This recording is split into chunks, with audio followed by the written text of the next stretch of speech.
অলস বিকেলটা কেটে যায় ভ্যালির দিকে তাকিয়ে কাঠের বেঞ্চে বসে। ধীরে ধীরে সন্ধে নামে আর শুরু হয় ভ্যালির বুকে আকাশের রং বদলের খেলা।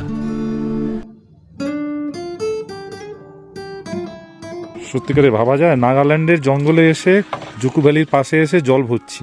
তাও কি বসতি থেকে কয়েক হাজার কিলোমিটার দূরে। রাতের বেলা জুকু ভ্যালির ক্যাম্পে, বেস ক্যাম্পে রান্না চলছে। মেঘ না থাকলে জুকু ভ্যালির রাতের আকাশটাও কম আকর্ষণীয় নয়। এরকম খুব কম জায়গায় রয়েছে যেখান থেকে মিল্কি ওয়ে এত সুন্দর পরিষ্কারভাবে দেখা যায়।